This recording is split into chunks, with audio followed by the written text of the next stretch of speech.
Hello dear students, welcome back to my channel physics SPC. Moving charges and magnetism का एक question.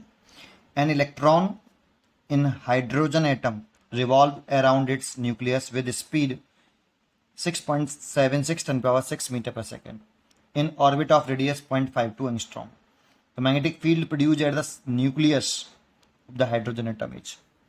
सुने, ये तो न्यूक्लियस हो गया और ये इलेक्ट्रॉन इसके चारों तरफ सर्कुलर पाथ पर घूम रहा है आपका। ये इलेक्ट्रॉन है, ये न्यूक्लियस हो गया और इलेक्ट्रॉन ये स्पीड से घूम रहा है v इक्वल टू 6.76 10 की पावर 6 मीटर पर सेकेंड से।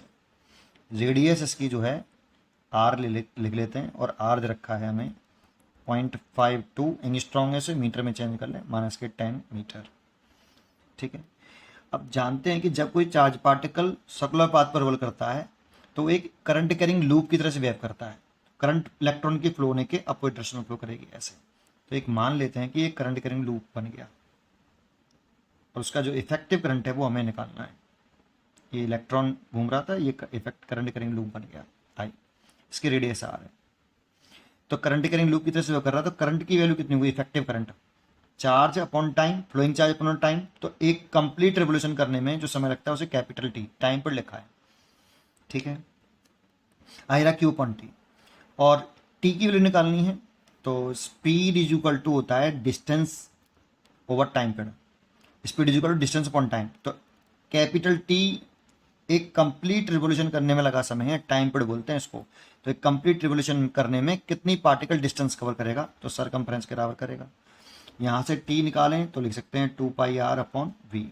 तो यहाँ पे टी की वैल्यू पुट कर रहे हैं तो क्यू 2πr और वी ऊपर पहुंच जाएगा। इतना करंट इफेक्टिव करंट के इक्वलेंट होगा इलेक्ट्रॉन का सर्कुलर पाथ पर घूमना। ठीक है, अब कोई करंट कैरिंग लूप हो तो सेंटर पर मैग्नेटिक फील्ड निकालना हो तो उसका फॉर्मूला होता है B equal to mu not upon 4π 2π I over radius. 2π से काटना चाहें तो काट दें तो mu not I over 2r। इतना सेंटर पर मैग्नेटिक फील्ड होता है। कुछ स्टूडेंट को ऐसे याद होता है मैग्नेटिक फील्ड का फॉर्मूला सेंटर पर, कुछ को ऐसे। एक ही बात है, काटने के बाद यही आ जाता है। वैल्यू पुट कर दो सबकी। अब तो देखो b equal to mu not over 2r तो है ही है। आई की वैल्यू कितनी है? 2π, सॉरी आई की वैल्यू है QB, आई की वैल्यू ये रही QB अपॉन 2πr, है ना। ये हो गया, तो ये हो गया म्यू नॉट ओवर 4πr हो गया नीचे और ऊपर हो गया QB, r स्क्वायर हो गया।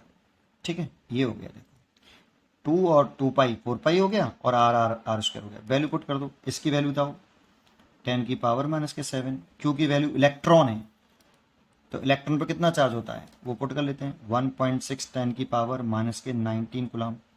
वेलोसिटी रखी है 6.76 10 की पावर 6, ये वेलोसिटी हो गई, है ना। और रेडियस की वैल्यू जो है हमारी वो कितनी है?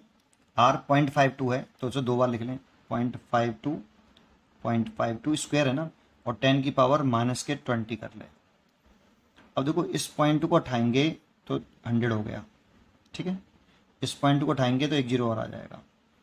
इस पॉइंट को उठाएंगे तो 100 ये हो गया और इस पॉइंट को उठाएंगे तो 100 ये हो गया। अब 1 2 3 तो 3 ये काट दी। ठीक है, 52 का डिवाइड करके देखते हैं इसमें।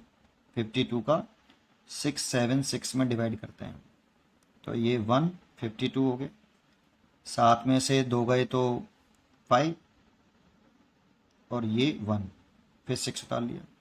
कितनी बार जा रहा है? 3 बार जा रहा है। देखो 6 और 15, ठीक है, तो 13 बार कट गया भाई।